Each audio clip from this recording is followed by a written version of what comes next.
Hello friends, welcome to రుచి వంటిల్లు. ఈరోజు మనం ఆలు వంకాయ ఫ్రై చాలా టేస్టీగా చాలా త్వరగా ఎలా తయారు చేసుకోవాలో చూద్దాము. ఈ ఆలు వంకాయ ఫ్రై మనకు రైస్ చపాతీలోకి చాలా బాగుంటుంది, ఇంకా రసం సాంబార్లోకి కూడా చాలా టేస్టీగా ఉంటుంది. సో లేట్ చేయకుండా వీడియోలోకి వెళ్ళిపోదాం.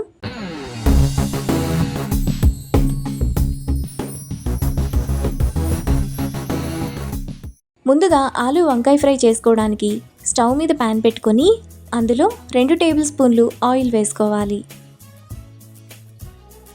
ఆయిల్ వేడైన తర్వాత 1 టీ స్పూన్ జీలకర్ర వేసుకొని ఫ్రై చేసుకోవాలి.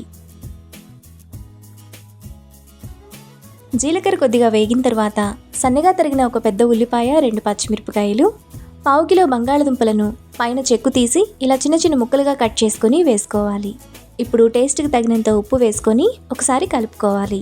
ఉప్పు కంపల్సరీ వేసుకోవాలి. ఉప్పు వేసుకుంటే బంగాళదుంప త్వరగా మగ్గిపోతుంది. ఇలా కలుపుకున్న తర్వాత మూత పెట్టుకొని మధ్య మధ్యలో కలుపుతూ బంగాళదుంపను మెత్తగా మగ్గనివ్వాలి.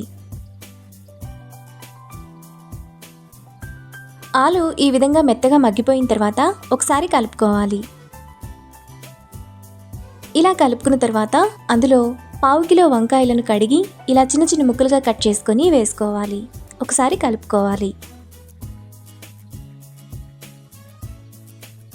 ఇలా కలుపుకున్న తర్వాత ఇప్పుడు మళ్ళీ మూత పెట్టుకొని మధ్య మధ్యలో కలుపుతూ వంకాయను కూడా మగ్గనివ్వాలి. వంకాయ కూడా ఈ విధంగా మగ్గిపోయిన తర్వాత అందులో 1/2 టీ స్పూన్ పసుపు, 2 టీ స్పూన్ల కూరల్లో వేసుకునే కారం, 1 రెమ్మ కరివేపాకు వేసుకొని 1 నిమిషం పాటు మీడియం ఫ్లేమ్లో కలుపుకోవాలి.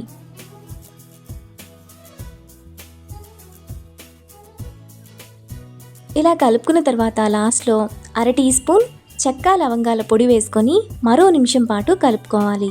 ఇలా లాస్ట్లో చెక్క లవంగాల పొడి వేసుకుంటే టేస్ట్ అండ్ ఫ్లేవర్ చాలా బాగుంటాయి.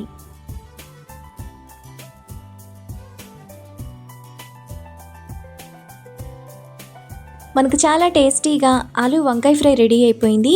ఇప్పుడు ఈ ఫ్రైని బౌల్లోకి తీసుకొని రైస్ చపాతీతో సర్వ్ చేసుకుంటే ఎంతో టేస్టీగా ఉండే ఆలు వంకాయ ఫ్రై రెడీ. ఈ రెసిపీని మీరు కూడా ట్రై చేసి మీకు టేస్ట్ ఎలా కుదిరిందో నాకు కామెంట్స్లో షేర్ చేయండి. ఈ వీడియో కనుక మీకు నచ్చినట్లయితే లైక్ చేసి, షేర్ చేసి, సబ్స్క్రైబ్ చేయండి.